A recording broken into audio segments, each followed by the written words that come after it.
Pada gelaran Pawai Akbar memperingati 1 Muharram 1445H, Wandan Culture kembali memperlihatkan tarian Samrah Rabu tanggal 19 Juli 2023. Tarian yang berasal dari Arab dan sudah mendarah daging di tubuh anak-anak Wandan di kota Ambon itu ternyata sangat dinantikan para penonton Pawai.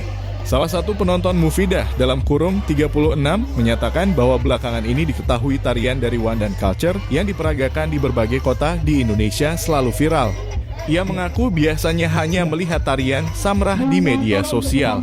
Namun kali ini dia akhirnya bisa melihat langsung tarian Samrah saat Pawai 1 Muharram 1445 Hijriah.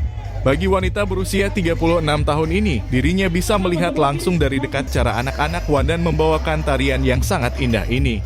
Sedangkan dari pantauan Tribun Ambon di lokasi ada sekitar 70 orang yang terdiri dari anak kecil, remaja hingga orang dewasa berjejer rapi di lapangan Merdeka Kota Ambon.